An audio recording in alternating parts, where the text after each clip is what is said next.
한국의 핵무장 반드시 막아야 합니다. 미 국방부 차관의 충격 발언에 세계가 발칵 뒤집혔습니다. 트럼프 대통령의 핵잠수함 승인 선언에도 미국은 절대 핵연료 재처리 권한을 내어주지 않으려 했습니다. 일본 승인해준 지 얼마나 됐다고 아시아에 더 승인해줍니까? 미 의회는 말도 안 되는 논리로 절대 한국에게 권한을 내어주지 않으려 했고, 전 세계 전문가들은 한국 핵 승인은 절대 일어나지 않을 것이라 확신했습니다. 하지만 바로 그때 국제원자력기구의 긴급 보고서가 발표됐고 전 세계가 큰 충격에 빠졌습니다. 원자력 안정성 전 세계 1위 대한민국. 도대체 무슨 일이 있었던 걸까요? 대한민국이 감추던 충격적인 기술력, 지금 시작합니다. 한국에 재처리 권한을 준다고요? 농담하시는 겁니까? 로버트 켈러 상무장관의 목소리가 회의실을 가득 채웠습니다. 그건 핵확산이나 다름없습니다. 2025년 10월 30일 백악관 서관 회의실. 한미 정상회담이 끝난 지 사흘째 되는 날이었죠. 저는 데이비드 리처드슨 국가안보회의 비확산 담당 수석 보좌관입니다. 30년간 핵무기가 퍼지는 것을 막는 일을 해왔어요. 켈러 장관이 테이블 위에 팩스 한 장을 내려놓았습니다. 합의문 초안에서 재처리 관련 표현은 모두 빼십시오. 한 문장도 남기지 마세요.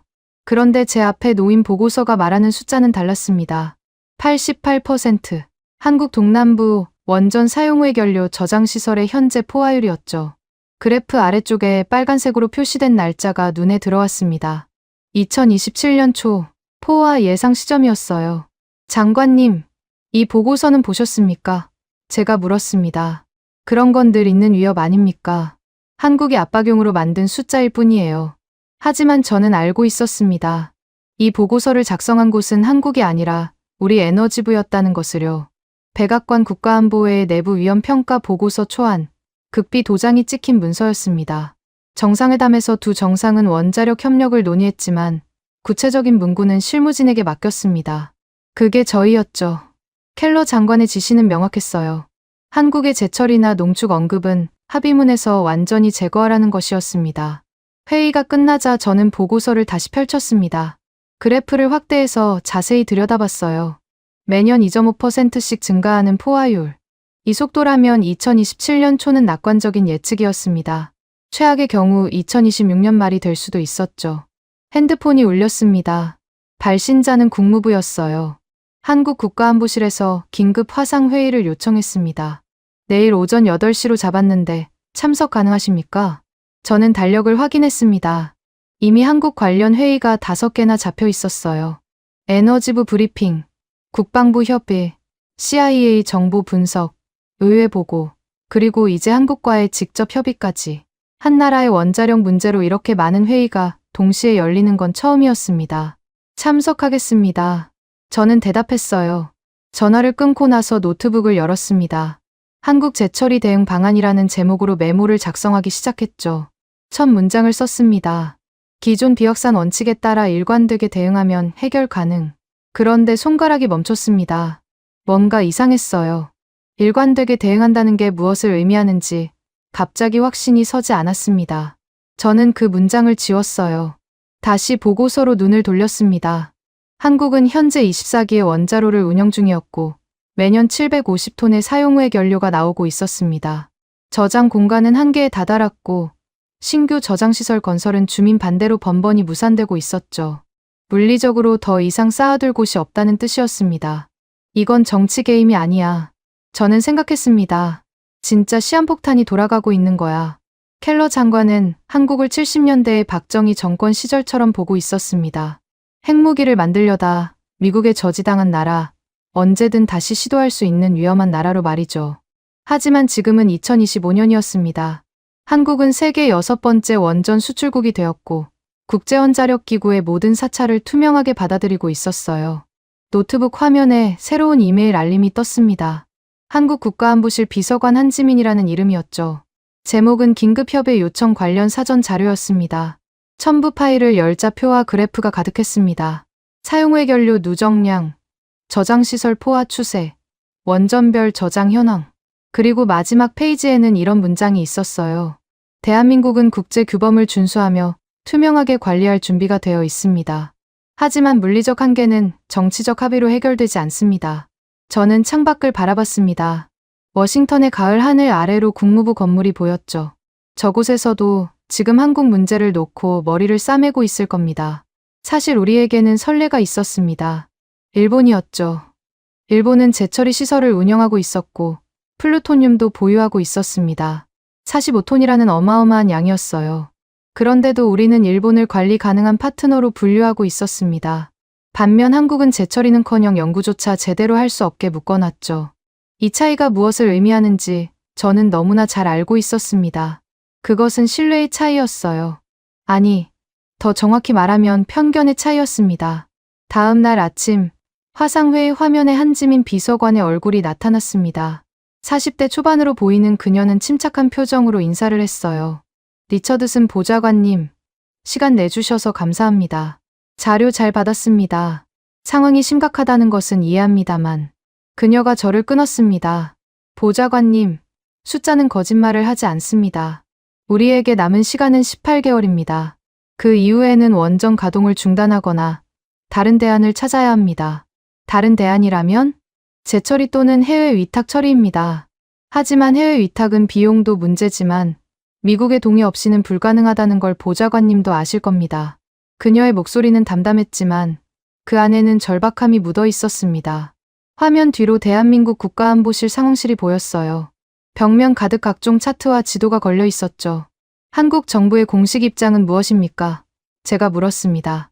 우리는 투명성을 전제로 한 제한적 재처리 권한을 요구합니다.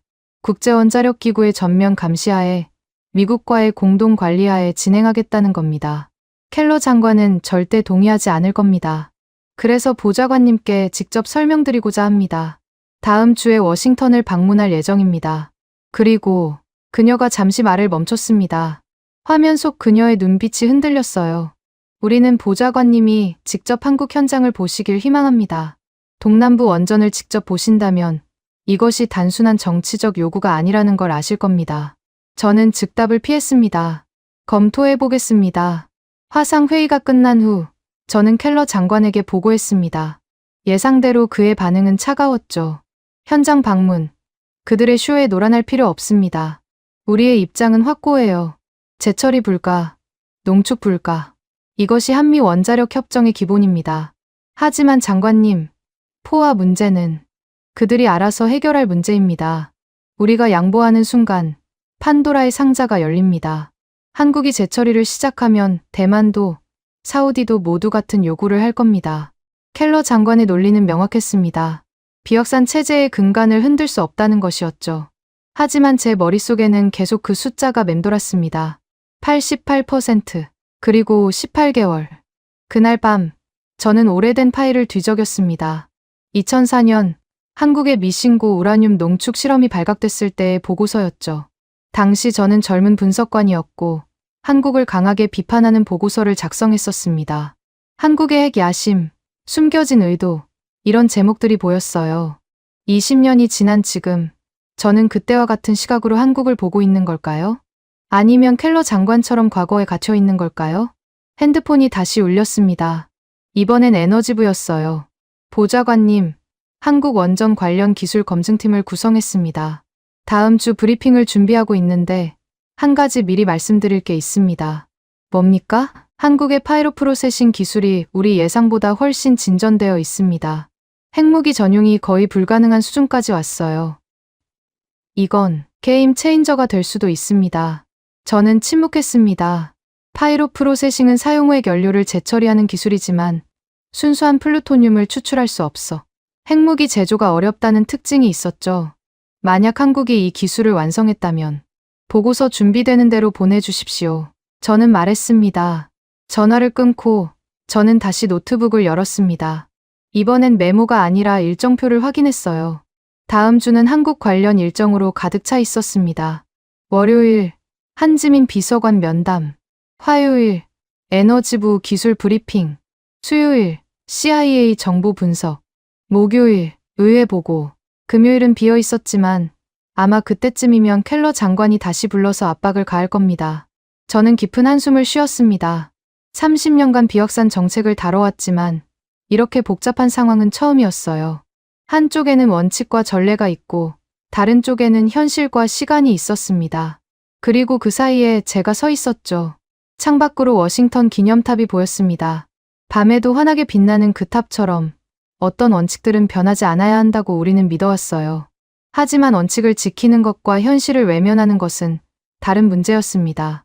내일 한지민 비서관을 만나면 무슨 말을 해야 할까? 저는 생각했습니다. 기존 입장을 되풀이할 것인가?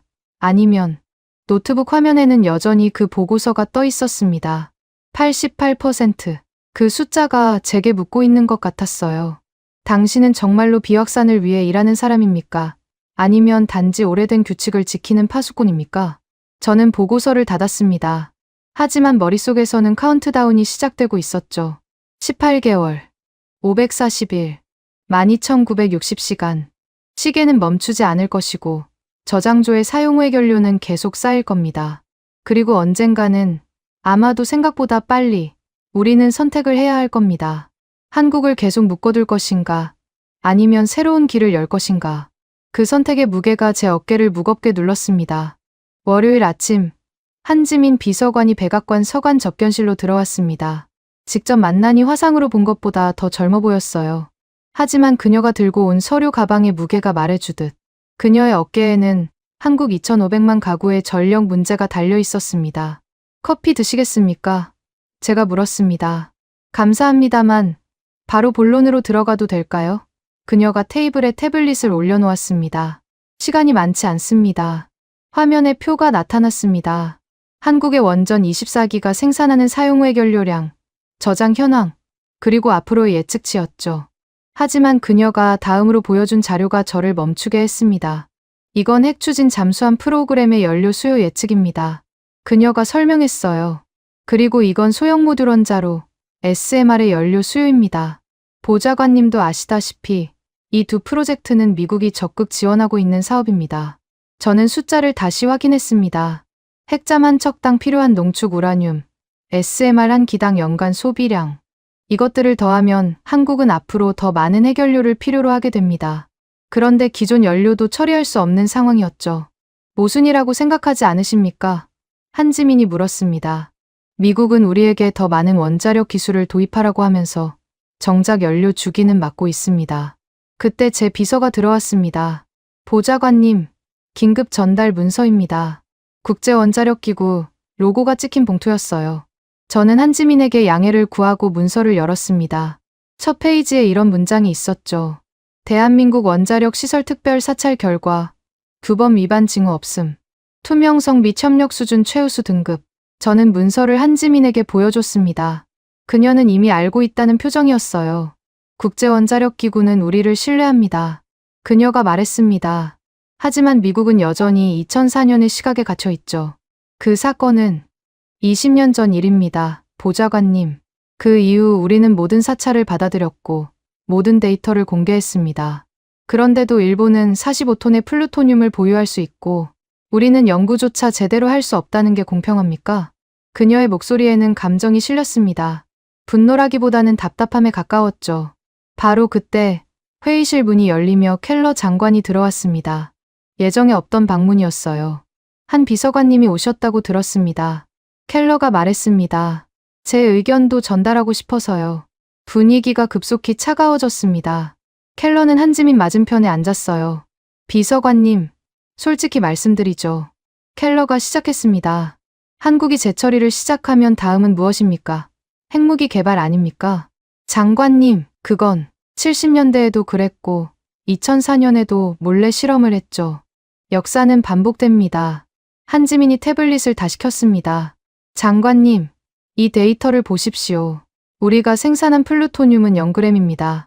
반면 일본은 다릅니다. 무엇이 다릅니까? 켈러가 잠시 말을 멈췄습니다. 그리고는 이렇게 말했죠. 일본은 우리의 오랜 동맹입니다. 한국도 70년간 동맹이었습니다. 한지민이 받아쳤어요. 한국전쟁, 베트남전, 이라크전, 아프간전. 우리가 피를 흘리지 않은 곳이 있습니까? 긴장감이 고조되자 제가 개입했습니다. 두 분 모두 타당한 지적입니다. 하지만 우리는 현실적인 해결책을 찾아야 합니다. 켈러가 저를 쏘아봤습니다. 리처드슨, 당신의 입장은 명확해야 합니다. 비확산이 우선입니까? 아니면 한국의 편의가 우선입니까? 비확산이 우선입니다. 제가 대답했어요. 하지만 비확산과 현실적 관리는 별개가 아닙니다. 켈러가 자리에서 일어났습니다. 이 논의는 여기서 끝입니다. 합의문에서 재처리 관련 내용은 모두 삭제하십시오. 이것은 지시입니다. 그가 나간 후 한지민과 저는 잠시 침묵했습니다. 보좌관님은 어떻게 생각하십니까? 그녀가 물었어요. 저는 국제원자력기구 문서를 다시 펼쳤습니다. 규범 위반 징후 없음이라는 문장이 선명했죠. 그리고 켈러의 말이 머릿속에서 맴돌았습니다. 일본은 다릅니다. 저도 아직은 모르겠습니다. 제가 솔직히 말했어요. 하지만 한 가지는 분명합니다. 시간이 우리 편은 아니라는 것이죠. 한지민이 가방을 챙기며 일어났습니다. 다음 주에 한국으로 오십시오.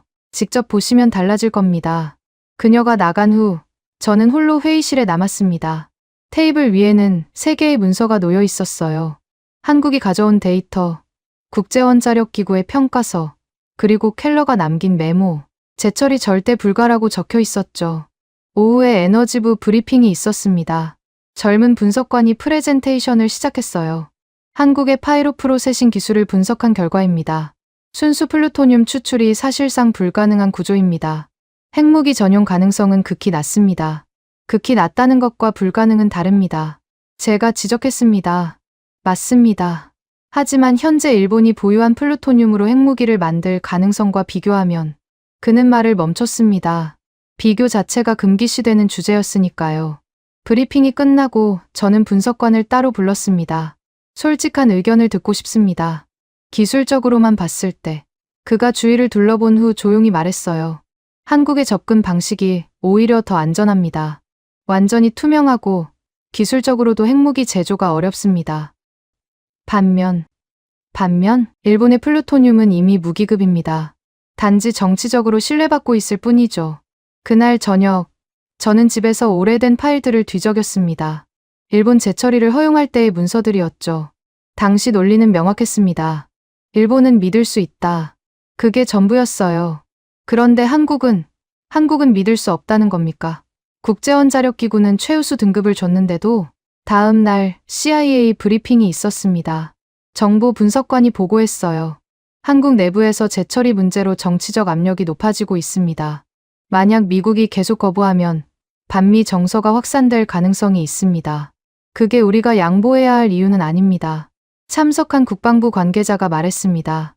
하지만 한국이 독자적으로 움직이기 시작하면 CIA 분석관이 물었어요. 이미 일부에서는 NPT 탈퇴까지 거론하고 있습니다.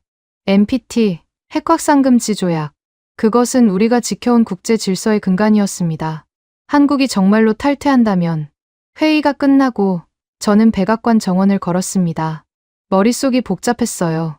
켈러의 원칙, 한지민의 현실, 국제원자력기구의 평가, 에너지부의 분석, CIA의 경고. 이 모든 것이 서로 다른 방향을 가리키고 있었습니다. 그때 전화가 왔습니다. 국제원자력기구 연락관이었어요. 리처드슨 보좌관님, 비공식적으로 전해드릴 말이 있습니다. 뭡니까? 한국이 제안한 새로운 투명성 패키지를 검토했습니다. 실시간 감시, 사찰주기 단축, 데이터 완전 공개. 이 정도면 사실상 우리가 한국 시설을 직접 운영하는 것과 다름없습니다. 그게 좋은 겁니까? 나쁜 겁니까?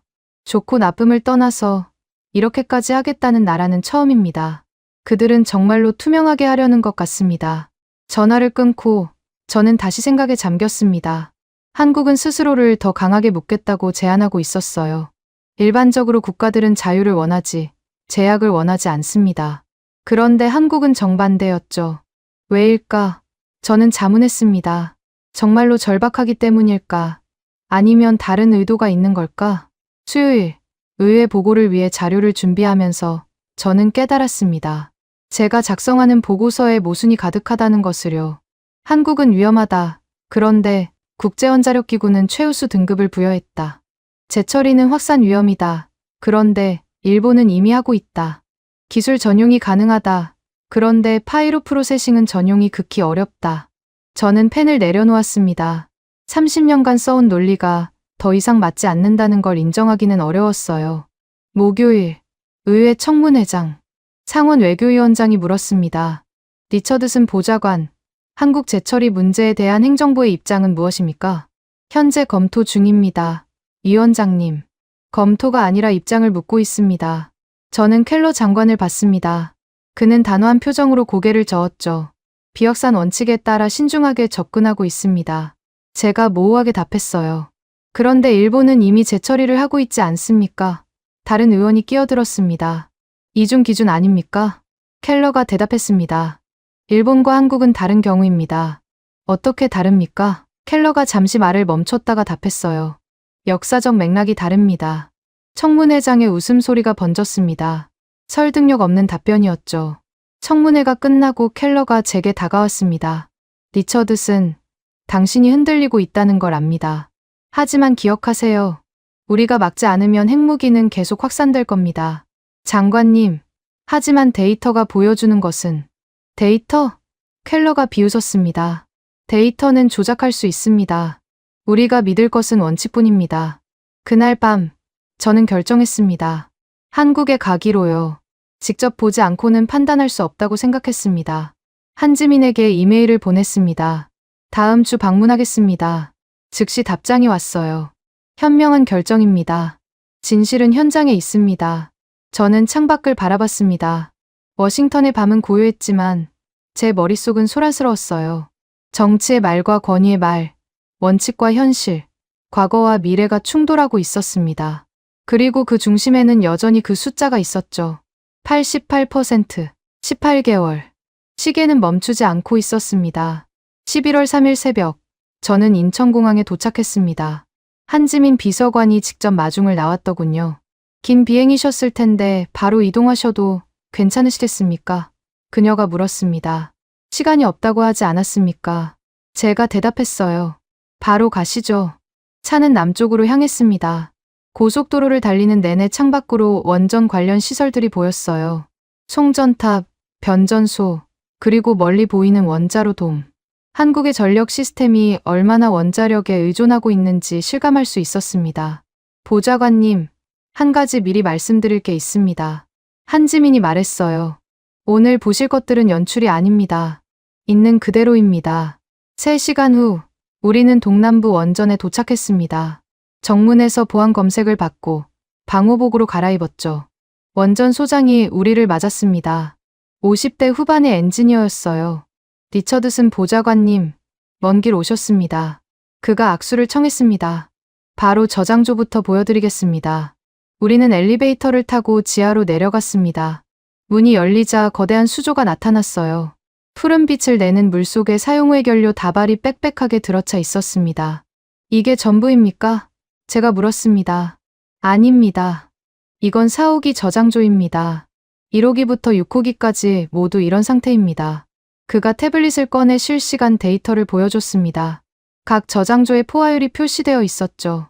가장 낮은 곳이 83%, 가장 높은 곳은 91%였습니다. 평균 89%입니다. 소장이 설명했어요. 작년보다 3% 증가했습니다. 저는 저장소를 따라 걸으며 구조를 살폈습니다. 다발 사이의 간격이 거의 없었어요. 더 조밀하게 재배치할 수는 없습니까? 제가 물었습니다. 이미 2번 재배치했습니다. 더 이상은 안전 규정 위반입니다. 그가 우리를 밖으로 안내했습니다. 언덕 위에서 원전 부지 전체가 한눈에 들어왔죠. 저기 빈 땅이 보이시죠? 소장이 가리켰습니다. 원래 중간 저장 시설 건설 예정지였습니다. 하지만 주민 반대로 무산됐다고 들었습니다. 3번 시도했고 3번 다 실패했습니다. 이제는 다른 방법이 없습니다. 우리는 회의실로 이동했습니다. 벽면에 포화 시점까지 일정표가 걸려 있었어요. 2027년 2월, 소장이 달력을 가리켰습니다. 그때가 되면 원자로를 멈춰야 합니다. 정말로 멈춰야 합니까? 제가 물었습니다. 그렇지 않으면 신규 연료를 넣을 수 없습니다. 사용후의 연료를 꺼낼 곳이 없으니까요. 그때 문이 열리며 지역 주민 대표들이 들어왔습니다. 어부, 농민, 상인 등 다양한 사람들이었죠. 한 어부가 먼저 말문을 열었습니다. 보좌관님, 우리는 원전과 40년을 함께 살았습니다. 일자리도 생기고 지역 경제도 좋아졌죠. 하지만 그가 말을 멈췄습니다. 옆에 있던 농민이 이어받았어요. 하지만 이제는 불안합니다. 저장조가 가득 찼다는데 사고라도 나면 어떻게 됩니까? 안전합니다. 소장이 끼어들었지만 주민들의 표정은 굳어 있었죠. 그럼 왜 다른 곳으로 옮기려고 합니까? 상인이 물었습니다. 안전하면 그냥 두면 되지 않습니까? 논리적인 지적이었습니다. 저는 주민들의 딜레마를 이해할 수 있었어요. 원전이 없으면 지역 경제가 무너지지만 포화 문제는 불안하다는 것이죠. 간담회가 끝나고 우리는 통제실로 향했습니다. 그곳에는 국제원자력기구 상주 인력이 있었어요. 인도 출신의 검사관이었습니다. 리처드슨 보좌관님, 제가 매일 보는 데이터를 공유하겠습니다. 그가 모니터를 가리켰어요. 화면에는 각종 수치가 실시간으로 표시되고 있었습니다. 온도, 방사선량, 중성자 플럭스, 그리고 저장조 수위까지. 모든 데이터는 빈 본부로 실시간 전송됩니다. 검사관이 설명했어요. 한국은 우리가 감시하는 국가 중 가장 투명합니다. 그런데도 재처리는 안 된다는 겁니까? 한지민이 물었습니다. 검사관이 조심스럽게 대답했어요. 그건 기술적 문제가 아니라 정치적 결정입니다. 저는 로그 기록을 살펴봤습니다. 지난 1년간 단 한 건의 이상 신호도 없었어요. 완벽한 운영이었죠. 소장이 우리를 다른 건물로 안내했습니다. 연구동이었어요. 젊은 연구원들이 시뮬레이션을 돌리고 있었습니다. 무엇을 연구하는 겁니까? 제가 물었습니다. 건식 재처리, 파이로 프로세싱입니다. 연구원이 대답했어요. 하지만 실제 실험은 할 수 없습니다. 협정 위반이니까요. 화면에 시뮬레이션 결과가 나타났습니다. 사용후의 연료의 부피를 5분의 1로 줄이고 방사능도 크게 감소시키는 기술이었죠. 이 기술이 완성되면? 제가 물었습니다. 포화 문제가 해결됩니다. 그리고 재활용도 가능해지죠. 연구원이 눈을 빛냈어요. 하지만 미국이 허락하지 않으면 그의 목소리에 좌절감이 묻어났습니다. 기술은 있는데 쓸 수 없다는 것이죠. 오후, 우리는 사용후의 연료 운반 시설을 둘러봤습니다. 특수 제작된 용기와 운반 차량이 있었어요. 이것으로 해외로 보낼 수도 있습니까? 제가 물었습니다. 기술적으로는 가능합니다. 소장이 답했어요. 하지만 역시 미국의 동의가 필요합니다. 그리고 비용도 그가 계산기를 두드렸습니다. 톤당 200만 달러. 연간 750톤이면 15억 달러입니다. 천문학적인 금액이었죠. 그것도 매년 반복되는 해가 지고 있었습니다. 우리는 원전 옥상에 올라갔어요. 저 멀리 바다가 보였고 반대편으로는 마을의 불빛이 보였습니다. 저 마을 사람들은 모두 원전과 관련된 일을 합니다. 소장이 말했어요. 직접 일하거나 관련 사업을 하거나 서비스업에 종사하거나 원전이 멈추면 그는 말을 끝내지 않았습니다. 하지만 저는 알 수 있었어요. 한 지역 전체가 무너진다는 것을. 저녁 숙소로 돌아가는 차 안에서 한지민이 물었습니다. 어떻게 보셨습니까? 저는 한참을 생각하다 답했습니다. 생각보다 심각합니다. 이제 아시겠습니까? 이건 핵확산 문제가 아닙니다. 생존의 문제입니다. 그녀의 말이 맞았습니다. 제가 본 것은 추상적인 위험이 아니라 구체적인 현실이었어요. 빽빽한 저장조, 불안한 주민들, 좌절한 연구원들, 그리고 다가오는 시한. 내일은 다른 원전도 보시겠습니까? 그녀가 물었습니다. 아니요. 충분합니다. 제가 말했어요. 워싱턴으로 돌아가야 합니다. 사실 더 볼 필요가 없었습니다. 이미 답은 나와 있었으니까요. 문제는 그 답을 어떻게 설득하느냐는 것이었죠. 숙소에 도착해 저는 노트북을 열었습니다. 보고서를 작성하기 시작했어요. 동남부 원전 현장 실사 결과 포화율 89% 확인. 2027년 2월 포화 예상. 대안 없이는 가동 중단 불가피. 그런데 쓰다가 멈췄습니다.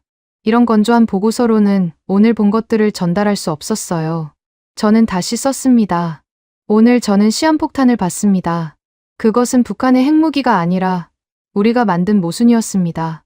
우리는 한국의 원자력을 권했고 이제 그들은 그 결과물에 묻혀가고 있습니다. 하지만 이것도 지웠습니다. 너무 감상적이었으니까요. 결국 저는 노트북을 닫았습니다.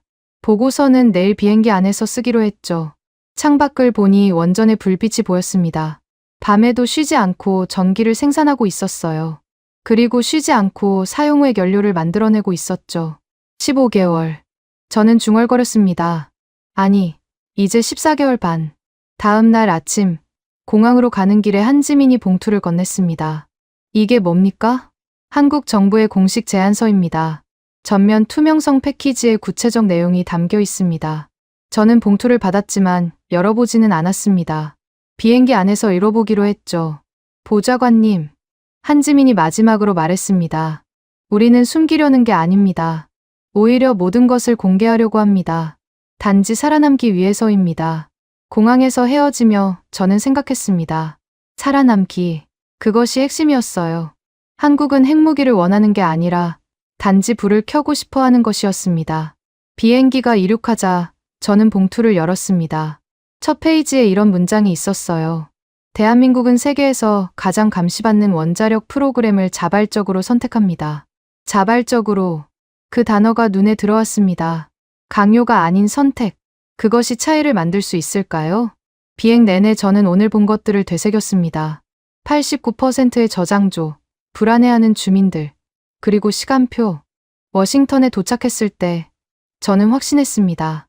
뭔가 바뀌어야 한다고. 문제는 어떻게 켈러 장관을 설득하느냐는 것이었죠. 그리고 더 중요한 것은 제 자신의 30년 신념을 어떻게 바꾸느냐 하는 것이었습니다. 워싱턴으로 돌아온 다음 날, 저는 국무부 지하 3층에 있는 특별 열람실로 호출됐습니다. 극비 문서를 보관하는 곳이었죠. 안내를 받고 들어가자 테이블 위에 봉인된 서류 가방이 놓여 있었습니다. 국제원자력기구 문장이 선명했어요. 1시간입니다. 보안 담당자가 말했습니다. 사진 촬영이나 복사는 불가합니다. 저는 봉인을 뜯고 문서를 꺼냈습니다. 표지에 적힌 제목이 눈에 들어왔죠. 대한민국 원자력 프로그램 종합평가 보고서 2025년 특별 정밀 분석. 첫 페이지를 넘기자 요약문이 있었습니다. 그런데 세 번째 문장에서 저는 멈춰야 했어요. 종합평가 결과 대한민국 규범 위반 위험 제로 등급. 숫자 0이 아니라 단어로 제로라고 적혀 있었습니다. 강조하기 위해서였겠죠. 저는 본문을 읽어 내려갔습니다. 200페이지가 넘는 분량이었지만 핵심은 명확했어요. 한국은 지난 20년간 단 한 건의 규범 위반도 없었고 모든 사찰에 완벽히 협조했으며 데이터 제출도 가장 신속했다는 내용이었습니다. 특히 눈에 띄는 부분이 있었습니다. 한국의 투명성 수준은 조사 대상 31개국 중 1위, 자발적 정보 공개 항목 수는 의무사항의 3배를 초과. 3배, 요구하지도 않은 정보까지 스스로 공개하고 있다는 뜻이었죠. 보고서 중간쯤에 비교 분석표가 있었습니다. 각국의 투명성과 위험도를 매트릭스로 표시한 것이었어요. 한국은 오른쪽 상단, 즉 최고 투명성, 최저 위험 영역에 있었습니다. 그런데 일본은 중간 지점에 있었어요. 투명성도 중간, 위험도도 중간. 물론 여전히 관리 가능 영역이었지만 한국보다는 낮은 평가였습니다. 문서 마지막 부분에 평가단장의 개인 의견이 첨부되어 있었습니다. 20년 전 사건 이후 한국이 보여준 개선은 전례가 없는 수준이다. 오히려 과도할 정도로 규범을 준수하고 있으며 이는 때로 비효율을 초래하기도 한다. 기술적 관점에서 한국에 대한 현재의 제약은 재고될 필요가 있다. 저는 문서를 덮고 잠시 생각에 잠겼습니다. 국제원자력기구는 유엔 산하기관입니다. 그들의 평가는 국제사회의 공식 입장이나 다름없죠. 그런데 미국은 이와 정반대의 정책을 고수하고 있었습니다. 열람 시간이 끝나고 밖으로 나오자 에너지부의 젊은 분석관이 기다리고 있었습니다. 지난번 브리핑을 했던 그 직원이었죠. 보좌관님, 잠시 시간 되십니까? 그가 물었습니다. 우리는 근처 카페로 갔습니다. 그가 노트북을 열었어요. 제가 독자적으로 분석한 자료입니다. 공식 보고서에는 넣을 수 없었던 내용이죠. 화면에 그래프가 나타났습니다. X축은 시간, Y축은 포화율이었어. 이대로 가면 한국은 언제쯤? 제가 물었습니다. 2027년 2월이 공식 예측입니다. 하지만 변수를 조금만 조정하면 2026년 10월이 될 수도 있습니다. 변수라면? 여름 전력 수요 증가로 원전 가동률이 올라가면 사용 후의 연료도 더 빨리 나옵니다. 그가 다른 파일을 열었습니다. 각국의 플루토늄 보유량 비교표였어요. 보좌관님, 이 숫자들을 보십시오. 일본 45톤, 영국 120톤, 프랑스 60톤. 그런데 한국은 0톤이겠죠. 맞습니다. 그런데 우리는 한국만 위험하다고 합니다. 논리적이지 않습니다. 그의 말에는 젊은 과학자의 답답함이 묻어났습니다. 데이터와 정책이 일치하지 않는 것에 대한 불만이었죠. 보좌관님, 한 가지 더 있습니다. 그가 목소리를 낮췄어요. 한국이 제안한 전면 투명성 패키지를 기술적으로 검토했습니다. 만약 이게 실행되면 한국은 세계에서 가장 감시받는 원자력 프로그램을 갖게 됩니다. 자발적으로요. 저는 커피를 한 모금 마셨습니다. 쓴맛이 입안에 퍼졌죠. 왜 그렇게까지 하려는 걸까요? 제가 물었습니다. 생존이죠. 그가 단호하게 답했어요. 포화되면 원전이 멈추고 원전이 멈추면 경제가 무너집니다. 한국에게는 선택지가 없습니다. 카페를 나와 백악관으로 돌아오는 길에 켈러 장관의 전화가 왔습니다. 리처드슨, 지금 어디 있습니까? 백악관으로 가는 중입니다. 제 사무실로 오십시오. 지금 즉시. 전화가 끊겼습니다. 목소리에 분노가 묻어 있었어요. 상무부 장관실에 들어서자 켈러가 서류를 흔들고 있었습니다. 이게 뭔지 압니까? 그가 물었습니다. 국제원자력기구 보고서 사본이었습니다. 극비 문서가 어떻게 그의 손에 이런 문서가 있는데도 제게 보고하지 않았습니까? 오늘 오전에야 열람했습니다. 제가 답했어요. 규범 위반 위험 제로라. 이게 말이 됩니까? 한국이에요. 한국. 켈러가 책상을 쳤습니다. 서류가 바닥으로 떨어졌죠. 장관님, 하지만 이건 국제기구의 공식 평가입니다. 국제기구, 켈러가 비웃었어요. 그들이 뭘 압니까? 현장에서 몇 번 둘러보고 작성한 보고서일 뿐입니다. 저도 현장을 봤습니다. 한국에 직접 가서. 그래서 설득당한 겁니까? 켈러가 날카롭게 물었어요. 30년간 지켜온 원칙을 며칠 만에 버리는 겁니까? 저는 잠시 말을 멈췄다가 답했습니다. 원칙은 현실을 위해 존재하는 것 아닙니까? 궤변입니다. 켈러가 소리쳤어요. 원칙은 원칙입니다. 한국의 재처리를 허용하는 순간 비확산 체제는 무너집니다. 하지만 일본은 또 일본입니까? 켈러가 짜증을 냈어요. 일본은 우리가 통제할 수 있습니다.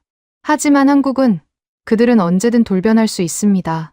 무슨 근거로 그런 말씀을. 역사가 근거입니다. 켈러가 책상 서랍에서 오래된 파일을 꺼냈어요. 70년대, 2004년, 그리고 그들의 미사일 개발. 모두 비밀리에 진행됐습니다. 파일을 펼치자 낡은 사진들이 나왔습니다. 옛날 한국의 비밀 시설 사진이었죠. 하지만 그것은 20년, 30년 전 이야기였습니다. 장관님, 제가 조심스럽게 말했어요.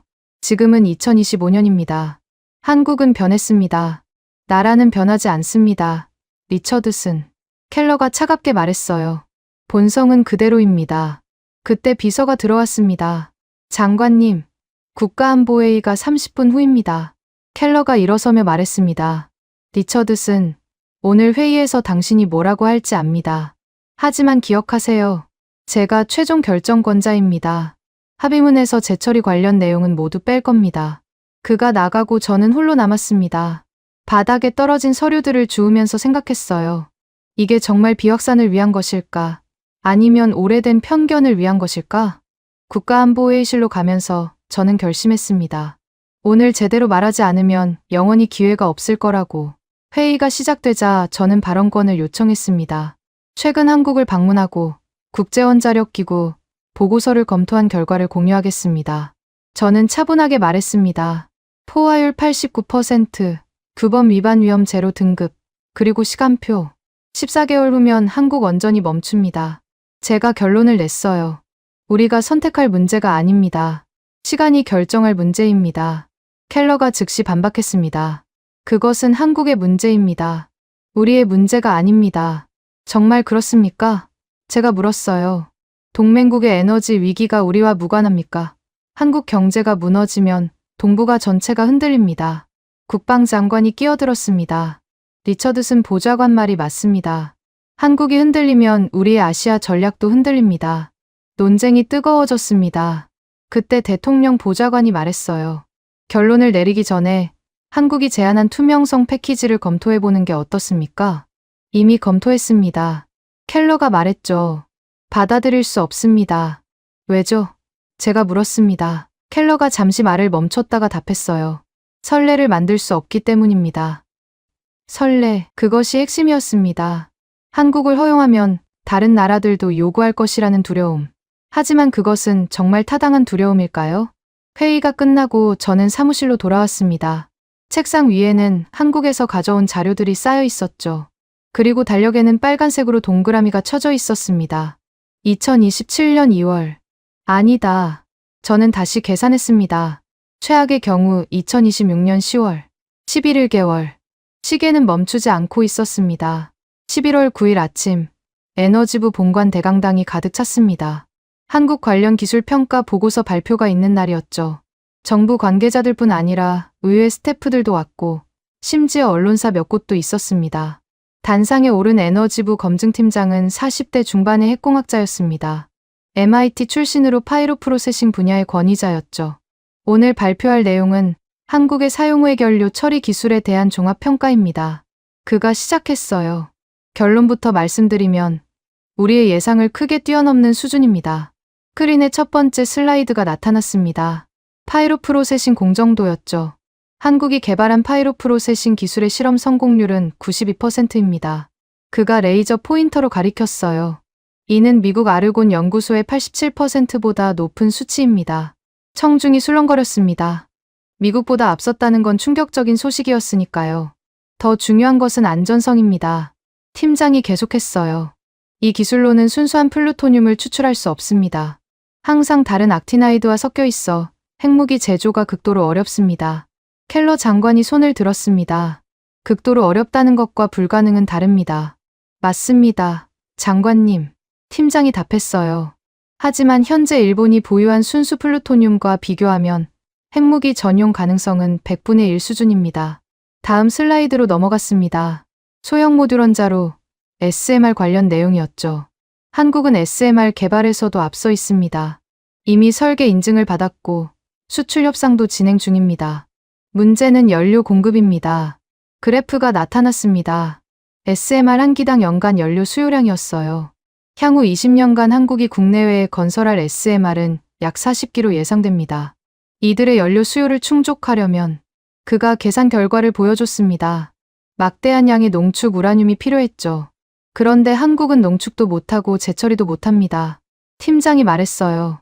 기술은 있는데 연료가 없는 상황입니다. 이게 합리적입니까? 켈러가 다시 끼어들었습니다. 그것과 재처리 허용은 별개 문제입니다. 정말 그렇습니까? 팀장이 반문했어요. 그럼 다음 자료를 보시죠. 핵추진 잠수함 프로그램이 화면에 나타났습니다. 한국은 핵추진 잠수함 3척 건조를 계획하고 있습니다. 미국이 기술 지원을 약속했죠. 하지만 연료는 또 다른 계산이 나왔습니다. 잠수함 한 척당 필요한 고농축 우라늄의 양이었어요. 이 연료를 어디서 구합니까? 미국이 공급합니까? 그럼 NPT 위반입니다. 한국이 자체 생산합니까? 현재는 불가능합니다. 팀장이 잠시 말을 멈췄다가 핵심을 찔렀습니다. 우리는 한국에게 모순된 요구를 하고 있습니다. 원자력을 확대하라면서 연료 주기는 막고 핵잠을 만들라면서 연료는 주지 않고 SMR을 수출하라면서 연료 공급은 금지하고 있습니다. 그때 문이 열리며 한지민 비서관이 들어왔습니다. 워싱턴을 다시 방문한 것이었죠. 그녀는 조용히 뒷자리에 앉았습니다. 팀장이 마지막 슬라이드를 보여줬습니다. 결론입니다. 한국의 원자력 기술은 안전하고 신뢰할 수 있으며 핵무기 전용 가능성은 극히 낮습니다. 기술적 관점에서 현재의 제약은 재검토되어야 합니다. 발표가 끝나자 질의응답이 시작됐습니다. 그래도 선례를 만들면 누군가 말했어요. 선례는 이미 있습니다. 팀장이 답했죠. 일본입니다. 일본과 한국은 다릅니다. 기술적으로 무엇이 다릅니까? 팀장이 되물었어요. 오히려 한국이 더 투명하고 안전합니다. 토론이 뜨거워지자 사회자가 개입했습니다. 한국 측 발표를 들어보겠습니다. 한지민이 단상으로 올라갔습니다. 그녀는 USB를 꽂고 프레젠테이션을 시작했어요. 전면 투명성 패키지를 설명드리겠습니다. 그녀가 말했습니다. 이것은 우리의 약속이자 결단입니다. 첫 화면에 항목들이 나타났습니다. 첫째, 실시간 원격 감시. 모든 시설에 카메라와 센서를 설치하고 IAEA와 미국이 24시간 모니터링합니다. 다음 슬라이드로 넘어갔습니다. 둘째, 사찰 주기 단축.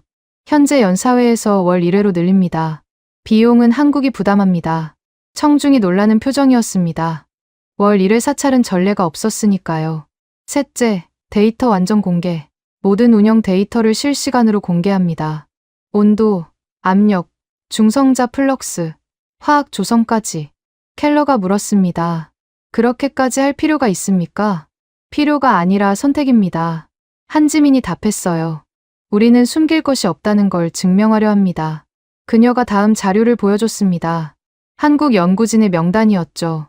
2004년 사건에 연루됐던 연구진입니다. 그들은 20년간 오명을 짊어졌습니다. 이제는 그들의 명예를 회복시켜주고 싶습니다. 사진 속 연구진들은 나이가 들어 보였습니다. 한때 젊은 과학자였던 그들이 이제는 백발이 되어 있었죠. 그들은 실수를 했습니다.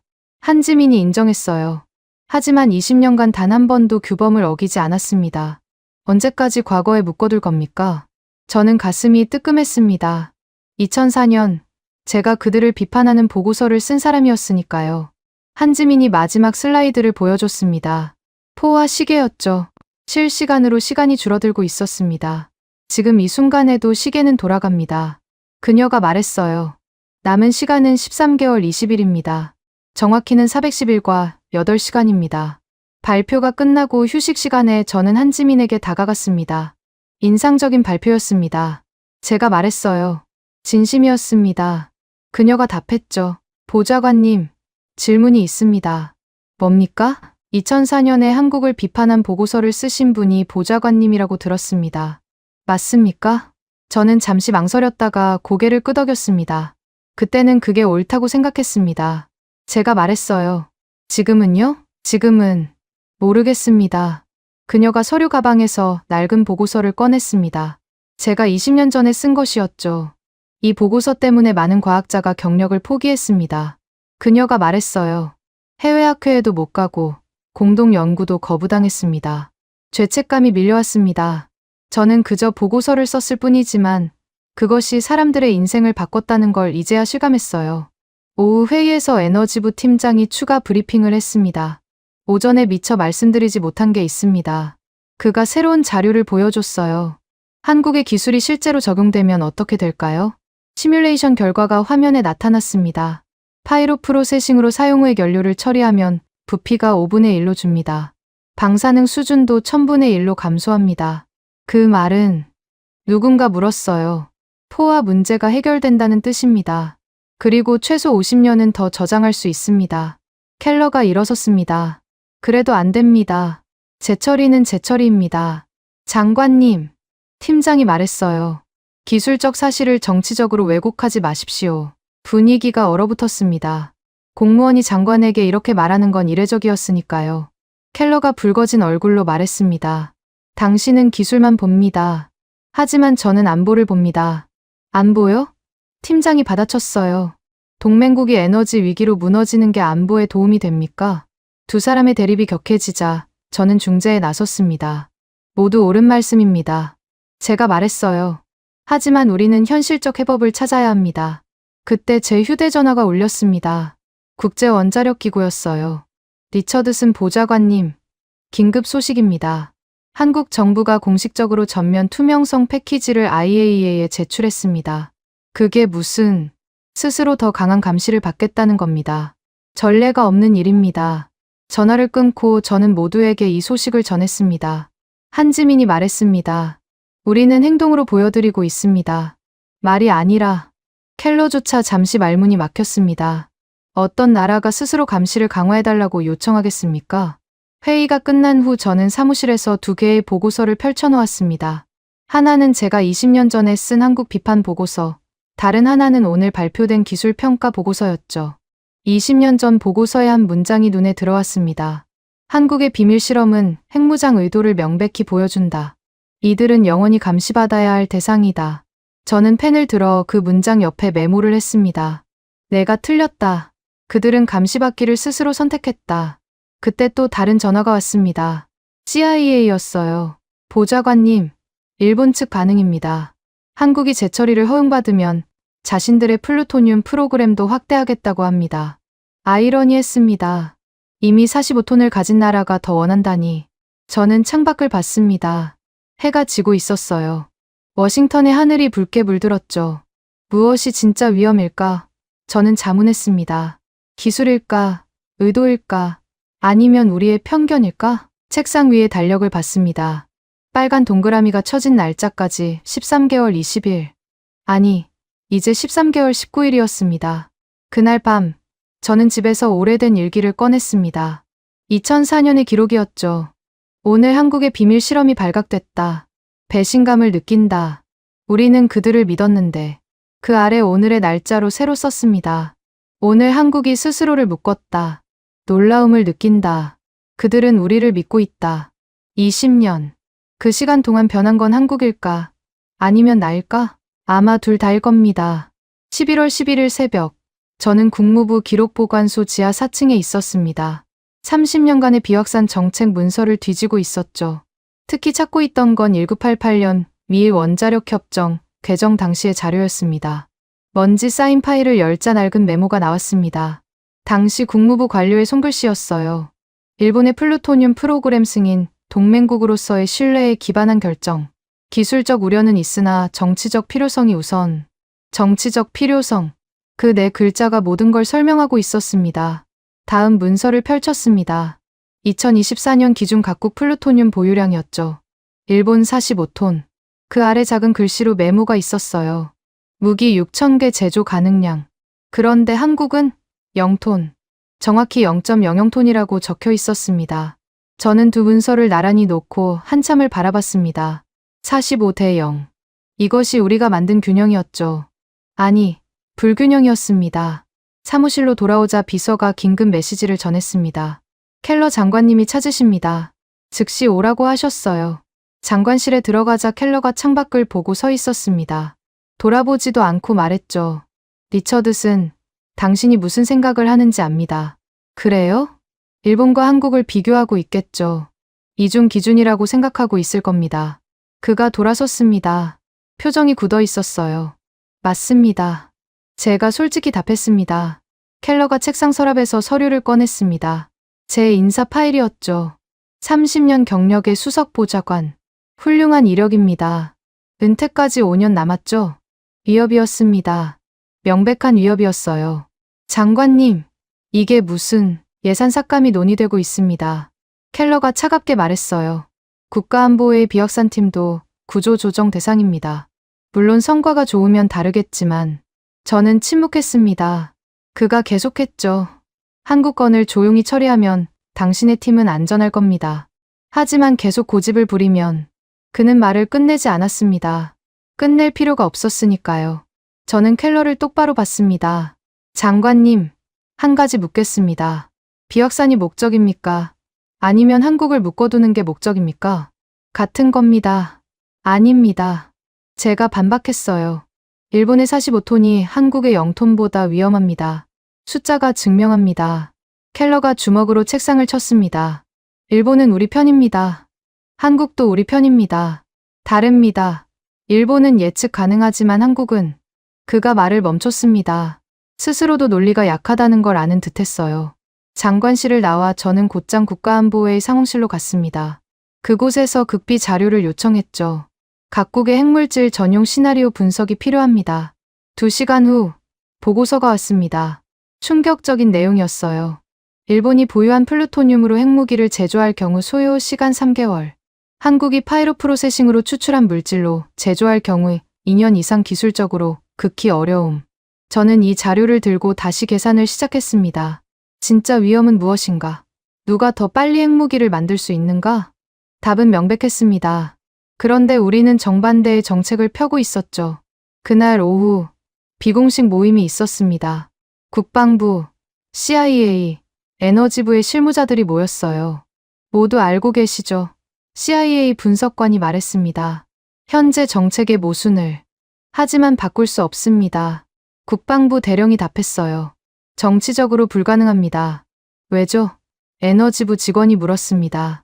30년간 유지해온 정책을 뒤집는다. 그건 우리가 틀렸다고 인정하는 겁니다. 바로 그것이었습니다. 체면. 우리는 체면 때문에 비합리적인 정책을 유지하고 있었어요. 저는 조용히 말했습니다. 하지만 이제는 바꿔야 할 때가 아닐까요? 모두가 저를 봤습니다. 리처드슨 보좌관님, 그게 가능하다고 생각하십니까? CIA 분석관이 물었어요. 모르겠습니다. 하지만 시도는 해봐야죠. 그날 밤, 저는 집에서 새로운 전략 문서를 작성하기 시작했습니다. 제목은 21세기 비확산 전략 차단에서 관리로였죠.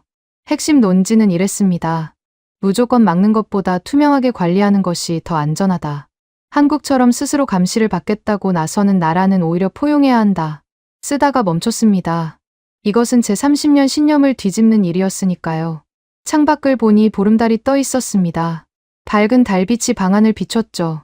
달도 변한다. 저는 생각했습니다. 초승달에서 보름달로. 그런데 정책은 왜 변하지 않는가? 다시 펜을 들었습니다. 한국의 전면 투명성 패키지는 새로운 모델이 될 수 있다. 다른 나라들도 이 방식을 따른다면 우리는 더 안전한 세상을 만들 수 있다. 쓰면서도 의구심이 들었습니다. 정말 이게 맞는 길일까? 그때 전화가 울렸습니다. 국제원자력기구 연락관이었어요. 보좌관님, 내일 비공개 브리핑이 있습니다. 한국 관련 새로운 평가입니다.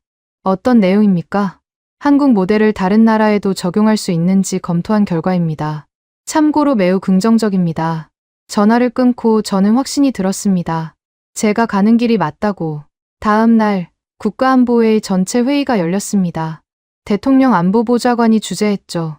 오늘 안건은 한국 재처리 문제입니다. 그가 시작했어요. 리처드슨 보좌관, 브리핑 부탁합니다. 저는 일어섰습니다. 켈러가 날카로운 시선으로 저를 봤지만 저는 개의치 않았어요. 지난 30년간 우리는 차단 전략을 써왔습니다. 제가 말했죠. 하지만 이제는 관리 전략으로 전환해야 합니다. 스크린에 제 프레젠테이션이 나타났습니다. 현재 일본은 45톤의 플루토늄을 보유하고 있습니다. 한국은 0톤입니다. 그런데 우리는 한국만 위험하다고 합니다. 이것이 논리적입니까? 켈러가 끼어들었습니다. 그것은 단순 비교입니다. 그럼 복잡하게 비교해보죠. 제가 받아쳤어요. 다음 슬라이드를 보여줬습니다. 전용 시나리오 분석이었죠. 일본이 핵무기를 만들려면 3개월, 한국이 파이로 프로세싱 물질로 만들려면 2년 이상. 누가 더 위험합니까? 회의실이 조용해졌습니다. 대통령 안보보좌관이 물었습니다. 그래서 보좌관의 제안은? 한국의 제안을 받아들이는 겁니다. 제가 답했어요. 전면 투명성을 조건으로 제한적 재처리를 허용하는 겁니다. 그게 선례가 되면, 켈러가 말했지만 저는 끊었습니다. 좋은 선례가 될 겁니다. 투명성을 높이면 더 많은 권한을 준다. 이것이 진정한 비확산입니다. 격론이 벌어졌습니다. 찬성과 반대가 갈렸죠. 그때 국방장관이 결정적인 한마디를 했습니다. 한국이 에너지 위기로 무너지면 우리의 아시아 전략도 무너집니다. 그것이 진짜 안보 위협입니다. 회의는 결론 없이 끝났습니다. 하지만 분위기가 바뀌고 있다는 걸 느낄 수 있었어요. 회의 후 켈러가 저를 불렀습니다. 리처드슨, 당신이 무엇을 하는지 알고 있습니까? 네, 압니다. 제가 답했어요. 올바른 일을 하고 있습니다. 당신의 경력이 끝날 수도 있습니다. 그렇다면 그것도 받아들이겠습니다. 켈러는 한참 저를 노려보다가 말했습니다. 후회할 겁니다. 그가 떠난 후 저는 혼자 회의실에 남았습니다. 벽에 걸린 세계 지도를 봤습니다. 한국과 일본이 나란히 있었죠. 같은 동맹, 다른 대우. 이제는 바꿔야 한다. 저는 결심했습니다. 그날 저녁 한지민에게서 이메일이 왔습니다. 보좌관님의 용기에 감사드립니다. 한국 국민을 대표해서 저는 답장을 썼습니다. 용기가 아닙니다. 늦은 깨달음입니다. 보내고 나서 달력을 봤습니다.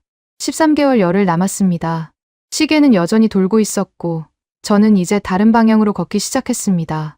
30년간 걸어온 길과는 정반대 방향으로.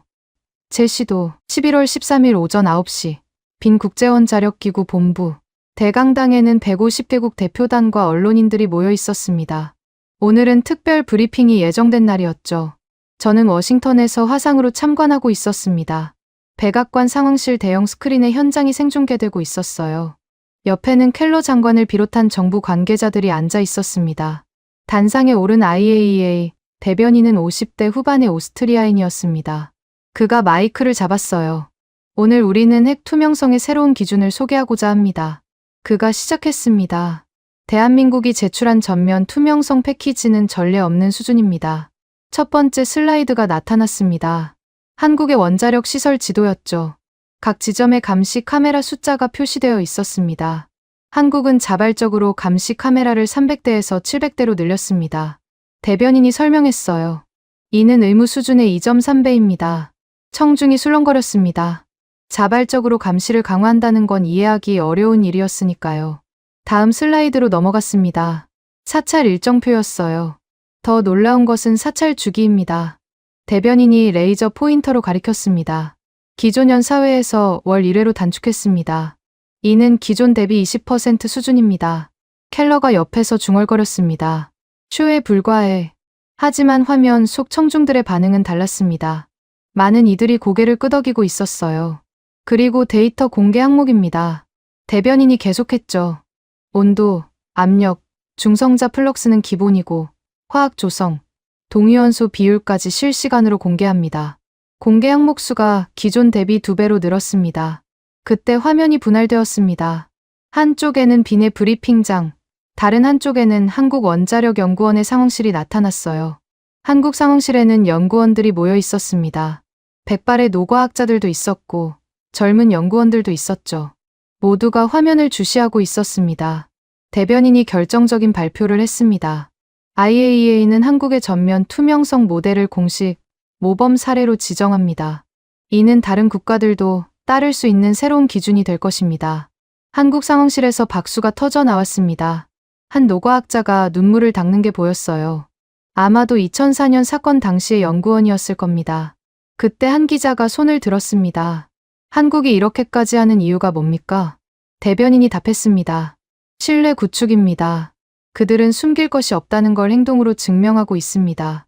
그럼 재처리도 허용되어야 하는 것 아닙니까? 다른 기자가 물었어요. 대변인이 조심스럽게 답했습니다. 그것은 정치적 결정입니다. 하지만 기술적으로는 한국이 충분한 신뢰를 쌓았다고 평가합니다. 화면이 다시 한국 상황실로 전환되었습니다. 한 젊은 기자가 마이크를 들고 있었어요. 선생님, 20년간 어떤 마음으로 연구를 계속하셨습니까? 기자가 백발의 과학자에게 물었습니다. 노과학자가 떨리는 목소리로 답했습니다. 우리가 틀리지 않았다는 걸 언젠가는 인정받을 거라고 믿었습니다. 오늘이 그날인 것 같습니다. 그의 동료가 덧붙였어요. 해외 학회에서 늘 의심의 눈초리를 받았습니다. 너희는 몰래 핵무기를 만들려 했잖아 하는 시선이었죠. 하지만 우리는 묵묵히 규칙을 지켰습니다. 저는 가슴이 아팠습니다. 제가 쓴 보고서가 그들에게 그런 시선을 만들었으니까요. 브리핑이 계속되었습니다. 대변인이 새로운 자료를 보여줬어요. 한국의 투명성 점수는 100점 만점에 98점입니다. 이는 조사 대상국 중 최고점입니다. 참고로 평균은 72점입니다. 그래프가 나타났습니다. 한국이 맨 위에 있었고 그 아래로 다른 나라들이 줄지어 있었죠. 일본은 중간쯤에 있었습니다. 켈러가 불편한 표정으로 물었습니다. 저 점수가 무슨 의미가 있습니까? 숫자 노름일 뿐입니다. 하지만 CIA 분석관이 반박했어요. 장관님, 저 숫자는 20년간의 데이터를 종합한 겁니다. 단순한 숫자가 아닙니다. 화면에서 대변인이 마지막 슬라이드를 보여줬습니다. 결론입니다. 한국은 자발적으로 가장 엄격한 감시를 선택했습니다. 이는 국제 핵 거버넌스의 새로운 모델이 될 수 있습니다. 브리핑이 끝나자 각국 대표들이 일어나 박수를 쳤습니다. 이례적인 일이었죠. 보통 이런 기술 브리핑에서는 박수가 없으니까요. 한국 상황실에서도 감격스러운 장면이 펼쳐졌습니다. 젊은 연구원들이 선배 과학자들을 껴안고 있었어요. 한 연구원이 카메라를 향해 말했습니다. 20년간 의심받으며 살았습니다. 하지만 오늘 우리의 투명성이 세계 최고라고 인정받았습니다. 이것이 우리의 답입니다. 워싱턴 상황실에서 침묵이 흘렀습니다. 모두가 각자의 생각에 잠겨 있었죠. 그때 국방장관이 입을 열었습니다. 이제 우리가 답할 차례입니다. 켈러가 반발했습니다. 무슨 답을 한단 말입니까? 재처리를 허용하자고요. 최소한 검토는 해야 하지 않겠습니까? 국방장관이 답했어요. 동맹국이 이 정도로 노력하는데 저는 조용히 말했습니다. 숫자가 모든 걸 말해줍니다. 98점 대 72점. 20% 단축. 2배 증가. 이것이 한국의 진심입니다. 그날 오후 언론 보도가 쏟아졌습니다. 한국, 세계에서 가장 투명한 원자력 프로그램 인증. 자발적 감시 강화, 핵 거버넌스의 새 모델, 한국의 도전, 일본도 주목. 특히 뉴욕타임스의 사설이 인상적이었습니다. 한국은 의심을 투명성으로 답했다. 이제 미국이 답할 차례다. 저녁, 저는 한지민에게서 전화를 받았습니다. 보좌관님, 보셨습니까? 그녀의 목소리에 감격이 묻어났어요. 네, 봤습니다. 축하합니다. 아직 끝난 게 아닙니다. 이제 시작이죠. 미국의 결정이 남았으니까요. 그녀가 잠시 말을 멈췄다가 물었습니다. 보좌관님, 한국 연구원들의 눈물을 보셨습니까? 그들은 20년을 기다렸습니다. 단 하루도 규칙을 어기지 않고 묵묵히 일했습니다. 그것이 우리의 방식입니다. 전화를 끊고 저는 창밖을 봤습니다. 워싱턴의 밤거리에 불빛이 가득했어요. 20년. 저는 중얼거렸습니다. 그들은 20년을 버텼다. 그때 이메일이 왔습니다. 발신자는 한국의 노과학자였어요. 브리핑에서 눈물을 보였던 그 사람이었죠. 리처드슨 보좌관님께. 저는 2004년 당시 미신고 실험에 참여했던 연구원입니다. 당시 보좌관님의 보고서를 읽었습니다. 가슴이 아팠지만 이해했습니다. 우리가 실수했으니까요. 하지만 20년간 우리는 변했습니다. 오늘 그것이 증명됐습니다. 이제 보좌관님이 우리를 다시 평가해 주시길 바랍니다. 과거가 아닌 현재의 우리를. 저는 한참을 망설이다가 답장을 썼습니다. 선생님의 20년을 존경합니다. 제가 틀렸습니다. 이제 바로잡으려 합니다. 보내고 나서 저는 내일 있을 최종 회의를 준비했습니다.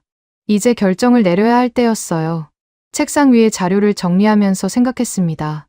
숫자는 거짓말하지 않는다. 98점, 20%, 2배, 그리고 20년. 그 숫자들 뒤에는 사람이 있었습니다. 묵묵히 버틴 사람들이, 의심을 받으면서도 규칙을 지킨 사람들이. 오늘 그들이 눈물로 보여준 것은 단순한 감정이 아니었어요. 그것은 20년 인내의 결실이었습니다. 저는 달력을 봤습니다. 13개월 8일.